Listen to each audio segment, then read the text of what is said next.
है guys, welcome to Only Civils Guru. I hope you all are doing well. Bharat सरकार के प्रमुख रिपोर्ट जनवरी 2021 से जून 2021 तक हम कवर कर रहे हैं।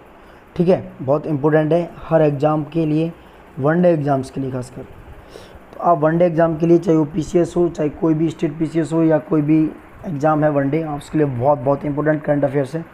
सो आप प्लीज़ देखते रहिए और हमारे साथ बने रहिए। देखो, हम बात करें सतत विकास लक्ष्य भारत सूचकांक 2020-21 की, यानी कि एसडीजी इंडिया इंडेक्स 2020-21 में क्या हुआ।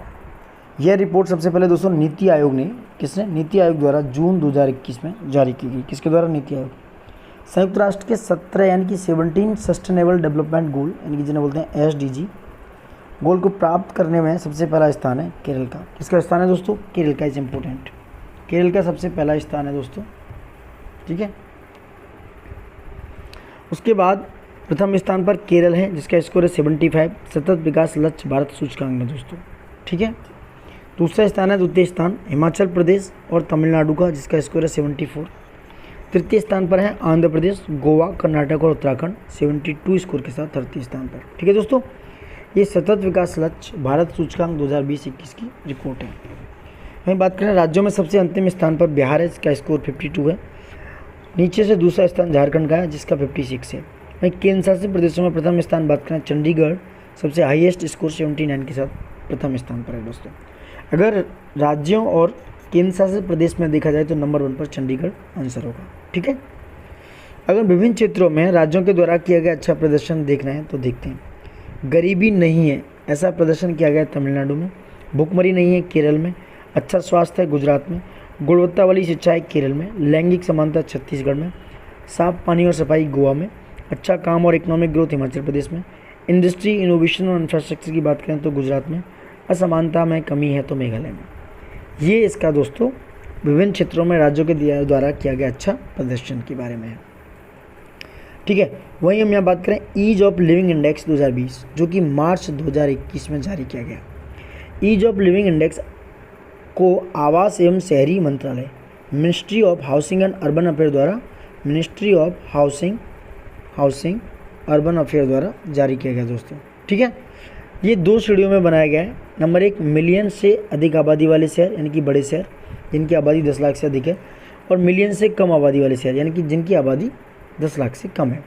तो बड़े शहर में रहने योग्य शहर मिलियन से अधिक जनसंख्या वाले नंबर 1 पर है बेंगलुरु जिसका स्कोर है 66.7। दूसरे स्थान पर है पुणे और तीसरे स्थान पर है अहमदाबाद दोस्तों। ठीक है, तो पहले पे बेंगलुरु, दूसरे पुणे, तीसरे पर अहमदाबाद।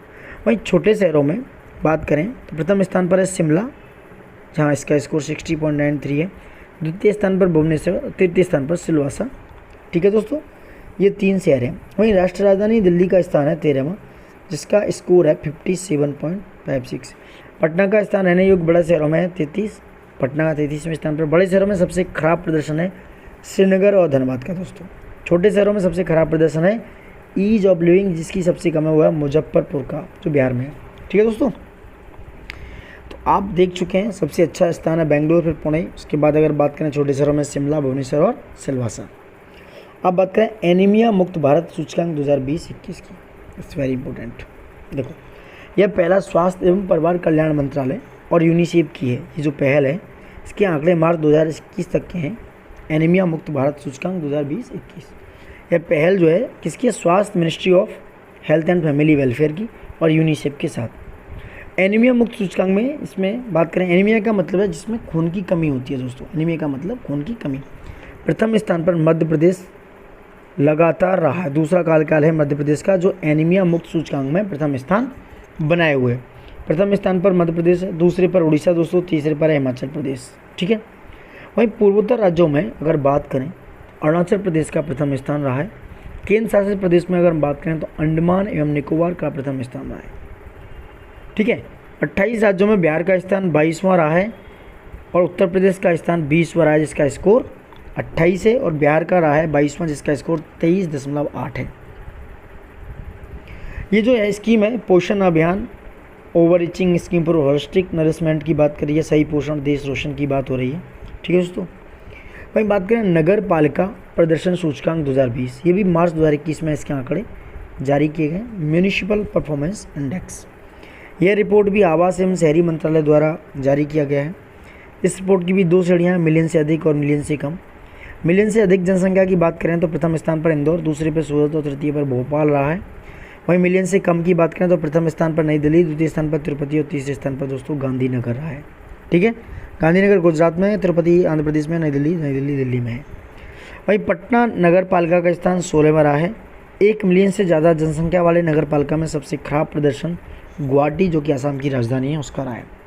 वहीं 1 मिलियन से कम जनसंख्या वाले नगर पालिका में सबसे खराब प्रदर्शन शिलोंग। ठीक है दोस्तों, किसका रहा है? शिलोंग का रहा है। ठीक है, वही बात करें भारत नवाचार सूचकांक 2.0, इंडिया इनोवेशन इंडेक्स 2.0 की बात करें तो जनवरी 2021 में प्रकाशित हुआ था। ठीक है दोस्तों, कब हुआ था? जनवरी। तो भैया इंडिया इनोवेशन इंडेक्स 2020 की बात करें तो इंडिया इनोवेशन इंडेक्स के दूसरे संस्करण को नीति आयोग ने इंस्टीट्यूट फॉर कॉम्पिटिटिवनेस के साथ मिलकर जारी किया है। किसके साथ दोस्तों? NITI Aayog plus institute for competitiveness के साथ। इस सूचकांक में 3 श्रेणियों में विभाजित किया गया है। नंबर 1 विभिन्न राज्यों में, दूसरा केंद्र शासित प्रदेशों में, तीसरा पहाड़ी एवं उत्तर पूर्वी राज्यों में। ठीक है दोस्तों, वहीं बात करें बड़े राज्यों में तो प्रथम स्थान पर कर्नाटक, जो सर्वाधिक इनोवेटिव राज्य रहा है, इस वेरी इंपॉर्टेंट। तो बड़े राज्यों में बात करें प्रथम स्थान पर है कर्नाटक दोस्तों, द्वितीय स्थान पर महाराष्ट्र, तृतीय स्थान पर तमिलनाडु और अंतिम स्थान है बिहार का। तो लास्ट है वो बिहार का। ठीक है दोस्तों, वहीं पूर्वोत्तर और पहाड़ी राज्यों में बात करें प्रथम स्थान हिमाचल प्रदेश का और द्वितीय स्थान उत्तराखंड का। केंद्र शासित प्रदेशों में बात करें प्रथम स्थान दिल्ली का है, जो सबसे हाईएस्ट स्कोर है यूनियन टेरिटरी और स्टेट्स में भी, और अंतिम स्थान है लक्षद्वीप। ठीक है दोस्तों, वहीं इस सूचकांक में समग्र रूप से दिल्ली को शीर्ष स्थान प्राप्त हुआ है, जो मैंने बताया, जबकि लक्षद्वीप को अंतिम स्थान प्राप्त हुआ है दोस्तों। ठीक है, अब बात कर रहे हैं पीजीआई परफॉर्मेंस ग्रेडिंग इंडेक्स 2019-20 की। यानी परफॉर्मेंस ग्रेडिंग इंडेक्स के तीसरे संस्करण को शिक्षा मंत्रालय मिनिस्ट्री ऑफ एजुकेशन द्वारा जून 2021 में जारी किया गया। तो सभी राज्यों और केंद्र शासित प्रदेशों में शिक्षा का स्तर कैसा है, इसे 1000 अंकों के आधार पर निर्णय लिया गया दोस्तों। ठीक है, तो देखते हैं। अगर हम बात करें प्रथम स्थान पर तो पंजाब रहा है, इसका स्कोर 9029 है 1000 अंक में से 929 है। द्वितीय स्थान पर छत्तीसगढ़, तृतीय स्थान पर तमिलनाडु और अंतिम स्थान पर लद्दाख रहा है दोस्तों। ठीक है, वहीं ग्रेड और लेवल के आधार पर बात करें तो आप देख सकते हो कौन सा राज्य रहा है। ठीक है, वहीं देख सकते हो आप परफॉर्मेंस ग्रेडिंग इंडेक्स की इंपॉर्टेंट। हम बात करते हैं वर्ष 2021 में आयोजित होने वाले विभिन्न महोत्सव। इस वेरी इंपॉर्टेंट, एक क्वेश्चन पक्का आ सकता है दोस्तों।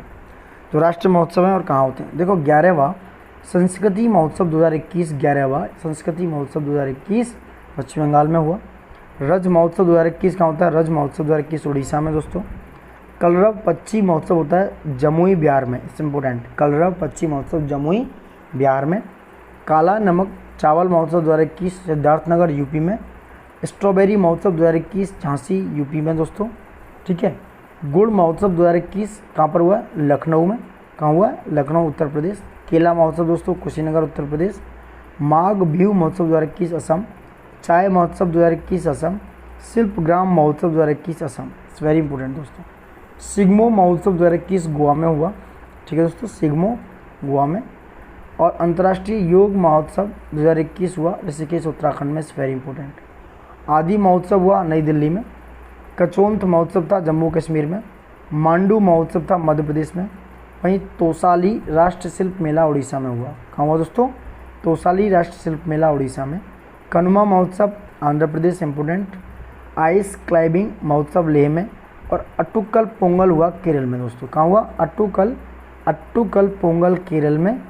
और सांगकेन महोत्सव, जिसे जल उत्सव भी कहा जाता है, अरुणाचल प्रदेश में। इसको 2 से 3 बार जरूर देखे जाइएगा दोस्तों। ये क्या हुआ? अरुणाचल प्रदेश में। ठीक है, हम बात करते हैं वर्ष 2021 में हुए प्रमुख समझौता ज्ञापन दोस्तों। अब देखो, जून 2021 में हुआ लोथल राष्ट्र समुद्री विरासत परिषद के विकास में सहयोग के लिए बंदरगाह मंत्रालय और संस्कृति मंत्रालय के साथ समझौता ज्ञापन हुआ। वहीं जून 2021 में सतत शहरी विकास के लिए भारत और जापान के बीच में, भारत और एससीओ के सदस्य देशों के बीच में क्या हुआ? मास मीडिया के क्षेत्र में सहयोग के लिए समझौता हुआ। भारत और अर्जेंटीना के बीच में दोस्तों खनिज संसाधनों के क्षेत्र में सहयोग के लिए एक समझौता हुआ है। भारत और एशियाई विकास बैंक के बीच में क्या समझौता हुआ है? सिक्किम के प्रमुख जिला सड़कों के उन्नयन करने के लिए, सिक्किम के प्रमुख जिला सड़कों के उन्नयन करने के लिए दोस्तों। वहीं जनजातीय मामलों के मंत्रालय और माइक्रोसॉफ्ट के बीच में जनजातीय स्कूलों के डिजिटल ट्रांसफॉर्मिंग के लिए दोस्तों। कृषि मंत्रालय और माइक्रोसॉफ्ट के बीच में कृषकों की आय बढ़ाने के लिए आधुनिक तकनीकों के इस्तेमाल हेतु हुआ है, अप्रैल 2021 में, ध्यान रखना दोस्तों। भारत और जर्मनी के बीच में दोस्तों समुद्री पारिस्थितिक तंत्र में प्लास्टिक कचरों के प्रवेश को रोकने के लिए तकनीकी सहायता हेतु अप्रैल 2021 में हुआ। क्लीन मैक्स कंपनी और फेसबुक के बीच में भारत में 100% नवीकरणीय ऊर्जा के लक्ष्य की प्राप्ति के लिए अप्रैल 2021 में हुआ दोस्तों। इसरो और CNES जो फ्रांस की कंपनी है, इसरो जो है CNES फ्रांस का है, भारत के पहले मानव अंतरिक्ष मिशन गगनयान मिशन के लिए समझौता ज्ञापन हुआ है। ठीक है, इसरो और CNES फ्रांस के बीच में। भारत और दक्षिण कोरिया के बीच में क्या हुआ है?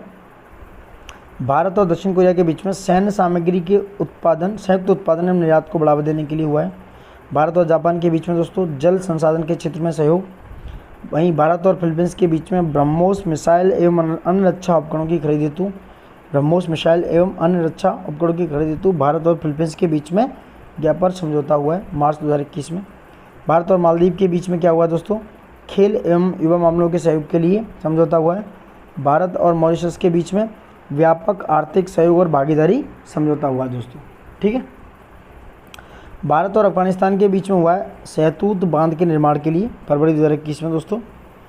और वहीं बात करें बिहार सरकार एवं संयुक्त राष्ट्र पर्यावरण कार्यक्रम यूनाइटेड नेशंस एनवायरनमेंट प्रोग्राम के बीच में जलवायु परिवर्तन की समस्या के लिए समझौता फरवरी 2021 में हुआ है।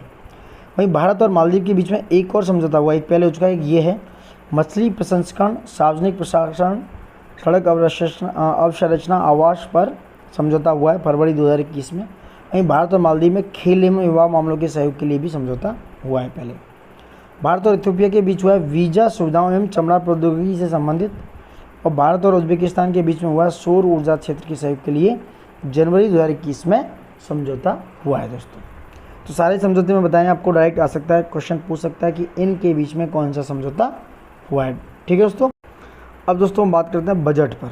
बजट 2021-20 का आम बजट जो है 2021-22 को वित्त मंत्री निर्मला सीतारमण जी ने 1 फरवरी 2021 को संसद में पेश किया।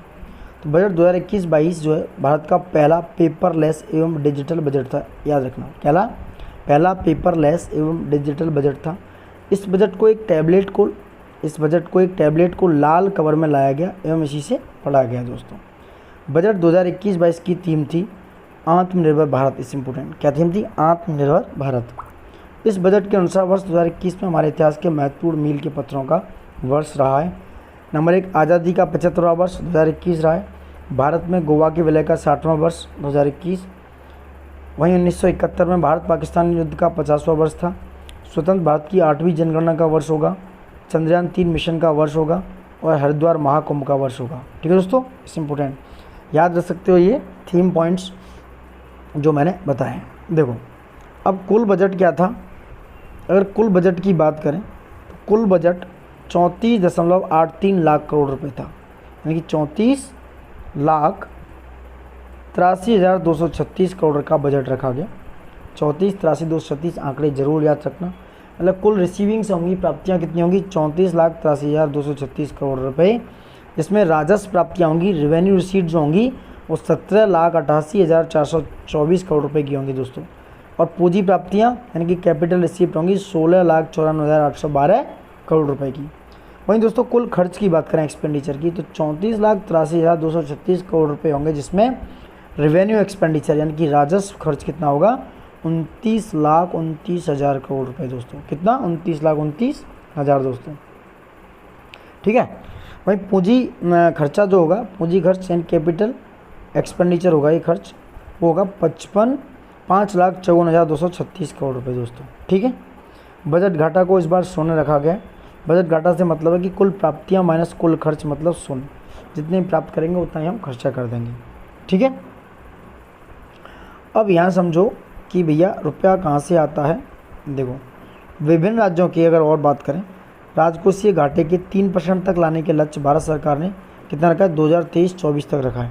यही सिफारिश राज्यों के लिए 15वें वित्त आयोग द्वारा भी की गई है, यानी कि GSDP gross state domestic product के 3% तक लाने का रखा गया है।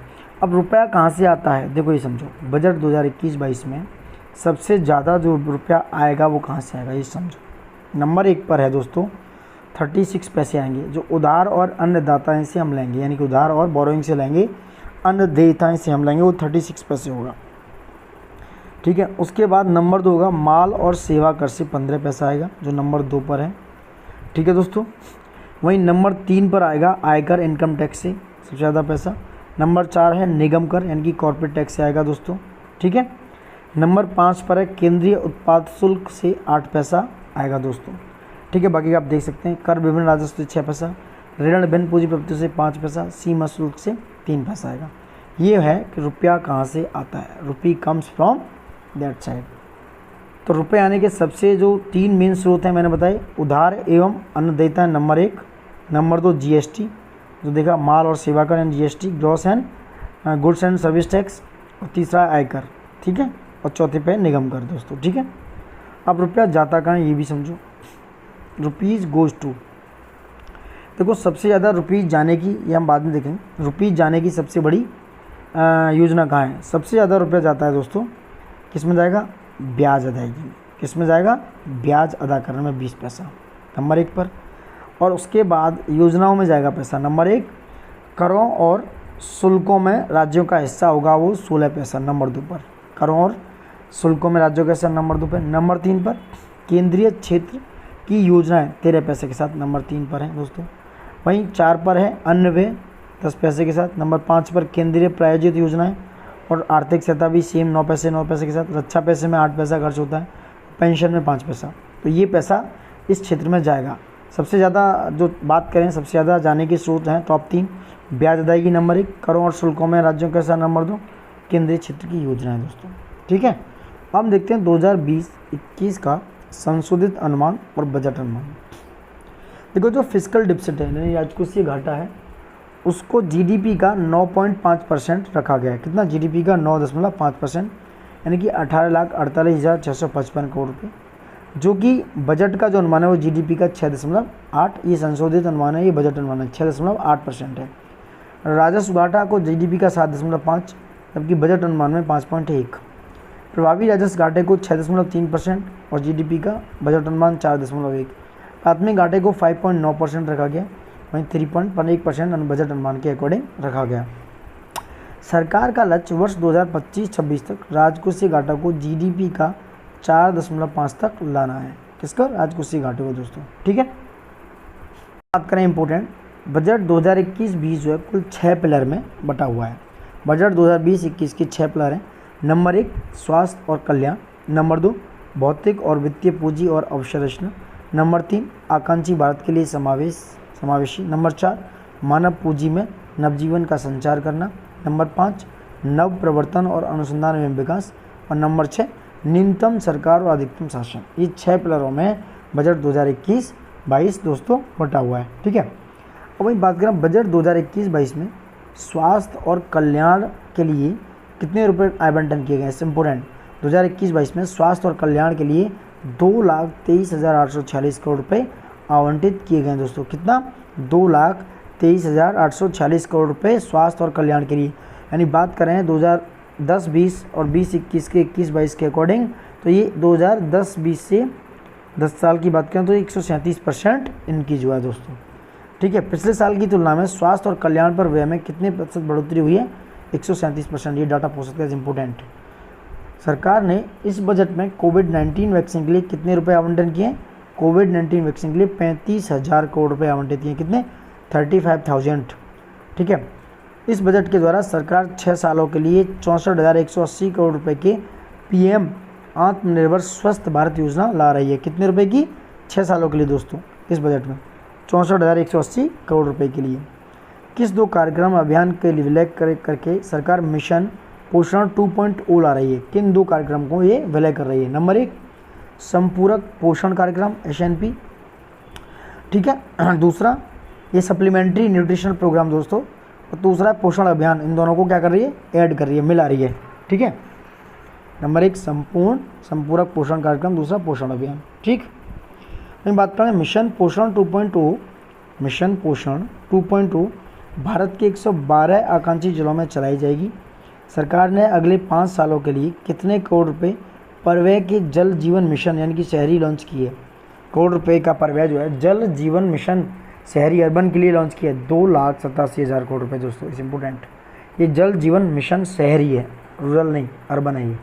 सरकार अगले 5 साल के लिए 2021-26 कितने में 2021 से 26 के लिए कितने करोड़ रुपए के शहरी स्वच्छ भारत मिशन 2.0 लॉन्च करेगी? 1,41,678 करोड़ रुपए का दोस्तों। सरकार अनुपयुक्त वाहनों को चरणबद्ध तरीके से हटाने के लिए कौन सी नीति की घोषणा की है? स्वैच्छिक वाहन स्क्रैपिंग नीति की घोषणा की है दोस्तों। इस नीति के अनुसार व्यक्तिगत वाहन जो पर्सनल वाहन है उनके लिए 20 वर्ष और जो वाणिज्य वाहन है यानी कि जो कॉमर्शियल है उन्हें 15 वर्ष के पश्चात ऑटोमेटेड फिटनेस सेंटर में फिटनेस जांच करानी होगी। वहीं बात करें मित्रा स्कीम बजट 21-22 में चर्चा में रहा।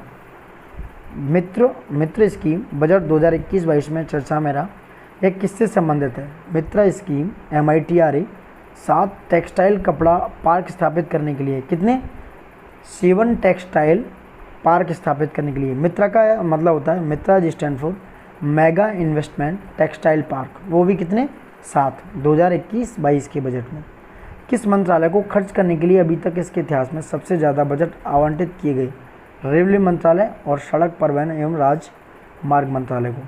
रेलवे के लिए 1,10,055 करोड़ रुपये, वहीं सड़क परिवहन और राजमार्ग मंत्रालय के लिए 1,18,101 करोड़ रुपये क्या किए गए? आवंटित किए गए दोस्तों। अभी तक के इसके इतिहास में सबसे ज़्यादा बजट आवंटित हुआ रेलवे के लिए, और उसके बाद नंबर 1 पे सड़क परिवहन और राजमार्ग मंत्रालय है, दूसरे पे है रेलवे मंत्रालय। ठीक है दोस्तों।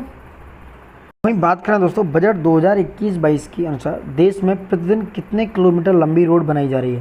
देखो 22 किलोमीटर, यानी कि प्रतिदिन 22 किलोमीटर लंबी रोड बनाई जा रही है। भारत सरकार द्वारा पूर्व से संचालित योजना में सबसे ज़्यादा बजट आवंटन किस योजना में किया गया?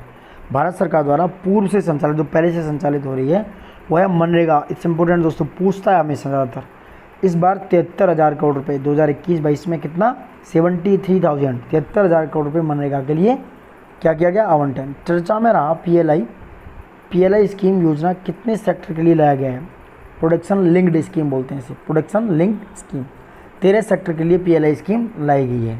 इसके तहत विनिर्माण क्षेत्र यानी कि मैन्युफैक्चरिंग में विश्व चैंपियन बनाने का लक्ष्य है, जिससे भारतीय अर्थव्यवस्था 5 ट्रिलियन अमेरिकी डॉलर की बन सकती है। बजट 2021-22 में ग्लोबल इनोवेशन इंडेक्स पर विशेष चर्चा की गई। इस इंडेक्स को कौन जारी करता है? तो ग्लोबल इनोवेशन इंडेक्स को विपो यानी वर्ल्ड इंटेलेक्चुअल प्रॉपर्टी ऑर्गेनाइजेशन इसको क्या करता है? लॉन्च करता है, जारी करता है दोस्तों।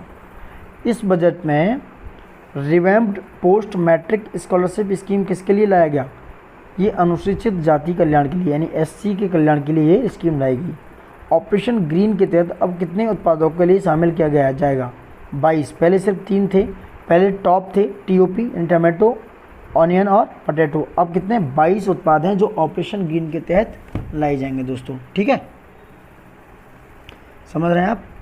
उसके बाद अब 22 हैं इम्पोर्टेंट। भारतीय रेलवे ने भारत के लिए एक राष्ट्रीय रेल योजना तैयार की है, 2030 तैयार की है, 2030। उद्देश्य इसका है 2030 तक भविष्य के लिए तैयार रेलवे तंत्र सृजित करना। बजट 2021-22 के तहत सरकार मेट्रो रेल के लिए किस नई टेक्नोलॉजी को भारत में लाएगा? 2021-22 में मेट्रो लाइट और मेट्रो नियो को कौन लेके आएगा? सर मेट्रो को सरकार मेट्रो रेल के लिए नई टेक्नोलॉजी भारत में लाई जाएगी, वो है मेट्रो लाइट और मेट्रो नियो दोस्तों। ठीक है, देखो बजट 2021-22 के अनुसार सरकार के आगामी लक्ष्य की बात करें। देखो जो नेक्स्ट लक्ष्य रखे गए, ब्रॉड गेज रूट्स के 100% विद्युतीकरण का लक्ष्य रखा है। इस इंपॉर्टेंट दोस्तों, जो ब्रॉड गेज है उसको बस 2023 तक उन्होंने कहा कि हम 100% इलेक्ट्रीफाई कर देंगे इसको 2023 तक। कब तक? 2023 तक दोस्तों। ठीक है, जो ब्रॉड गेज है। रेलवे के माल भाड़े में रेल के मॉडल शेयर को 27% से 45% तक कराने का लक्ष्य रखा गया है। कब तक? 2030 तक। ठीक है, राष्ट्रीय रेल योजना को पूरा करने का लक्ष्य 2030 तक रखा गया। गगनयान मिशन के तहत मानव रहित पहला लॉन्च दिसंबर 2022 में। राजकोषीय घाटों को GDP को 4.5% तक लाने का लक्ष्य 2025-26। इम्पोर्टेंट। राज्यों को राजकोषीय घाटा उनकी ग्रॉस स्टेट डोमेस्टिक प्रोडक्ट का 3% तक लाने का लक्ष्य 2023-24। देश में नया सीमा शुल्क लाने का लक्ष्य 1 अक्टूबर 2021। नया सीमा शुल्क दोस्तों। शिप रिसाइकलिंग यार्ड्स की कैपेसिटी को दुगना करने का लक्ष्य 2024। ये बहुत इंपॉर्टेंट लक्ष्य बता रहा हूँ, एक क्वेश्चन 100% इसमें से आएगा दोस्तों एग्जाम में। किस केंद्र शासित प्रदेश में एक गैस पाइपलाइन परियोजना शुरू की जाएगी? जम्मू कश्मीर। बजट 2021-22 के अनुसार उज्ज्वला योजना के तहत 8 करोड़ परिवारों तक लाभ पहुंचा। इस योजना के तहत और कितने लाभार्थी शामिल किए जाएंगे? 1 करोड़, पहले से 8 करोड़ है, अब 1 करोड़ और। सरकार ने इस बजट के अनुसार एकल सिक्योरिटीज मार्केट्स कोड तैयार करना जा रही है सरकार। इसे किस किस एक्ट को मिलाकर बनाया जा रहा है? यानी एकल सिक्योरिटीज मार्केट कोड जो है हांडी, तो इसमें इस एक्ट को मिलाकर बनाया जा रहा है सीबी एक्ट 1982, यानी कि सीबी एक्ट 90 1982 को, डिपोजिटरी एक्ट 1996। ये बहुत इंपॉर्टेंट है, याद रखना कौन कौन से एक्ट को मिलाकर एकल सिक्योरिटीज मार्केट्स कोड बनाया जा रहा है। यानी कि depositories act 1996 1996, securities contract regulation act 1956 और गवर्नमेंट सिक्योरिटीज एक्ट 2007 को मिलाकर बनाया गया दोस्तों। ठीक है, इट्स ऑल अबाउट। अब हम बात करेंगे नेक्स्ट,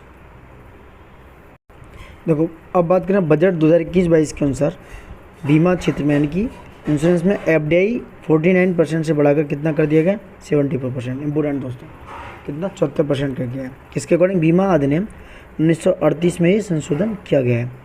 किस सरकार ने 2021-22 में किस बीमा कंपनी की आईपीओ ला रही है? एलआईसी आईपीओ लेके आ रहा है एलआईसी। सरकार विनिवेश से वर्ष 2021-22 में कितने रुपए की प्राप्तियों का अनुमान लगाया है? 1,75,000 करोड़ रुपये। ठीक है दोस्तों। बजट में चर्चा में रहा स्वामित्व योजना क्या है? गांव में इस योजना के अंतर्गत संपत्तियों के मालिकों को उनके अधिकार के दस्तावेज दिए जा रहे हैं। स्वामित्व योजना में, इस योजना के अंतर्गत संपत्तियों के मालिकों को उनके अधिकार के दस्तावेज दिए जा रहे हैं।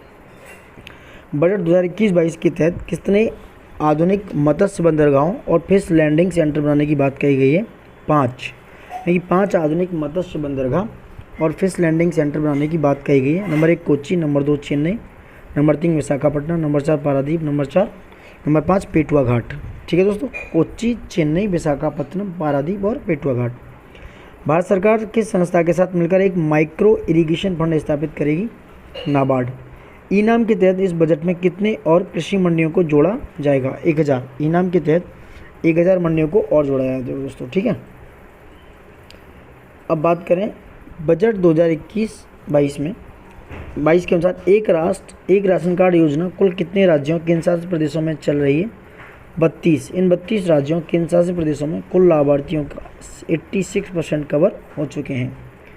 बजट 2021-22 में चर्चा में राष्ट्रीय भाषा अनुवाद मिशन, ठीक है, क्या है? शासन एवं नीति से संबंधित ज्ञान को भारत की प्रमुख भाषाओं में इंटरनेट पर उपलब्ध कराया जा सके। बजट में चर्चा में रहा विवाद से विश्वास स्कीम, ये क्या है? पुराने टैक्स से जुड़े विवाद को निपटारा करना है विवाद से विश्वास स्कीम। इस बजट के अनुसार भारत में लगभग कितने लोग आईटीआर आयकर रिटर्न फाइल करने लगे हैं? 6.5 करोड़ लोग आईटीआर भरते हैं। कितने साल से ऊपर की उम्र वाले लोगों को आईटीआर आयकर रिटर्न भरने की छूट दी गई है? 75 वर्ष से अधिक उम्र वाले लोगों की। इस बजट के अनुसार लॉकडाउन के समय प्रधानमंत्री ने गरीब कल्याण योजना घोषित की। इसे 5 मिनी बजट के तहत कितना रुपया आवंटन किया गया? 2.76 लाख करोड़ रुपए आवंटित किया गया दोस्तों। ठीक है, जिसके तहत बात करें हम तो क्या है, 80 मिलियन परिवारों को कुकिंग गैस दी गई, 400 मिलियन से अधिक गरीबों को नगद राशि मुहैया कराई गई, वहीं 800 मिलियन लोगों को मुफ्त भोजन दी गई दोस्तों। इस बजट के अनुसार आत्मनिर्भर भारत पैकेज 3 चरणों में लॉन्च हुआ। पहला था 1.0 12 मई 2020 में, दूसरा था 12 अक्टूबर 2020 में, तीसरा था आत्मनिर्भर भारत की बात हो रही है दोस्तों 12 नवंबर 2020 में। ठीक है, आत्मनिर्भर भारत। इन 3 चरणों के तहत कुल 27.1 लाख करोड़ रुपए भारतीय अर्थव्यवस्था को पटरी पर लाने के लिए विभिन्न क्षेत्रों में दिए गए, जो पूरे जीडीपी का कितना प्रतिशत लगभग था? 13%। कितना? 27.1 लाख करोड़ रुपए। ठीक है दोस्तों। वहीं वर्ष 2021 में भारतीय इतिहास की पहली डिजिटल जनगणना के लिए सरकार ने कितना बजट आवंटित किया? 3,768 करोड़ रुपए। Is very important. सरकार ने 3,768 करोड़ रुपए आवंटित किए डिजिटल जनगणना के लिए। बजट 2021-22 में भारत के आकस्मिक निधि को 500 करोड़ रुपए से बढ़ाकर कितना तय करने का लक्ष्य है? 30,000 करोड़ रुपए। यानी कि जो कंटिजेंसी फंड है, आकस्मिक निधि है, वो 500 करोड़ से रुपये बढ़ाकर कितना है? 30,000 करोड़ रुपए। इस बजट के अनुसार 15वें वित्त आयोग ने अपनी किस समयावधि की अंतिम रिपोर्ट 9 दिसंबर 2020 को राष्ट्रपति को सौंपी? 2021 से लेकर 26 की समयावधि की। इस रिपोर्ट के अनुसार फंड राज्यों को 41% हिस्सा दिया जाएगा। इस बजट में कृषि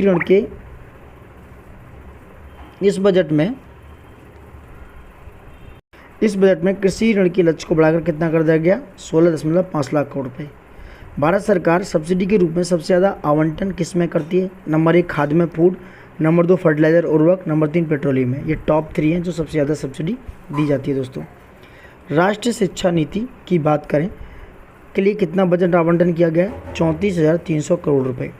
इस बजट के अनुसार गगनयान मिशन के तहत भारत के कितने अंतरिक्ष यात्रियों को रूस में प्रशिक्षण दिया जा रहा है? 4 अंतरिक्ष यात्रियों को। बजट 2021-22 में भारतीय अर्थव्यवस्था में किस तरह की जीडीपी वृद्धि अनुमानित की गई है? V shape. इस बजट में एक नई हाइड्रोजन ऊर्जा मिशन को भी लॉन्च किया गया है, जिसका उद्देश्य है प्रदूषण कम करना और स्वास्थ्य के और हरित ऊर्जा को बढ़ावा देना। बजट 2021-22 के अनुसार अगले 5 वर्षों के लिए 4,000 करोड़ रुपए के डीप ओशन मिशन, गहरा सागर मिशन की शुरुआत की जा रही है, जिसका उद्देश्य है गहरे समुद्र में सर्वेक्षण और अन्वेषण के कार्यों की करना। अब कुछ महत्वपूर्ण आंकड़े हैं दोस्तों, आंकड़े बता देता हूँ। बजट 2021-22 के अनुसार जीडीपी का परसेंटेज, राजकोषीय घाटा यानी कि फिस्कल डिफिसिट 6.8% रखा गया। राजस्व घाटा रेवेन्यू डिफिसिट 5.1% रखा गया। प्रभावी राजस्व घाटा 4.1% रखा गया। प्राथमिक घाटा यानी कि प्राइमरी डेफिसिट 3.1% रखा गया। बजट 2021-22 के अनुसार भारत के विभिन्न क्षेत्रों में 100 नए सैनिक स्कूल बनाए जाएंगे। जनजातीय क्षेत्रों में 750 एकलव्य स्कूल बनाए जाएंगे। तमिलनाडु में मल्टीपर्पज़ सीबीड पार्क लगाया जाएगा, सीबीड फार्मिंग के उत्पादन को बढ़ावा देने के लिए। लद्दाख के लेह में एक केंद्रीय विश्वविद्यालय की स्थापना की जाएगी। So now it's all about budget से था दोस्त, आप प्लीज़ दोस्तों देखते रहिए। इससे नेक्स्ट वीडियो में हम आर्थिक सर्वेक्षण इकोनॉमिक सर्वे बताएंगे आपको दोस्तों। यहाँ तक देखते रहिए हमारे साथ, हमने बहुत सारी डिटेलिंग की है, आप इसको 2 से 3 बार पढ़ के जाते हैं, आप 100% एक्यूरेसी के साथ एग्जाम हिट कर सकते हैं दोस्तों। So now thank you for watching it, देखते रहिए एंड बने रहिए हमारे साथ।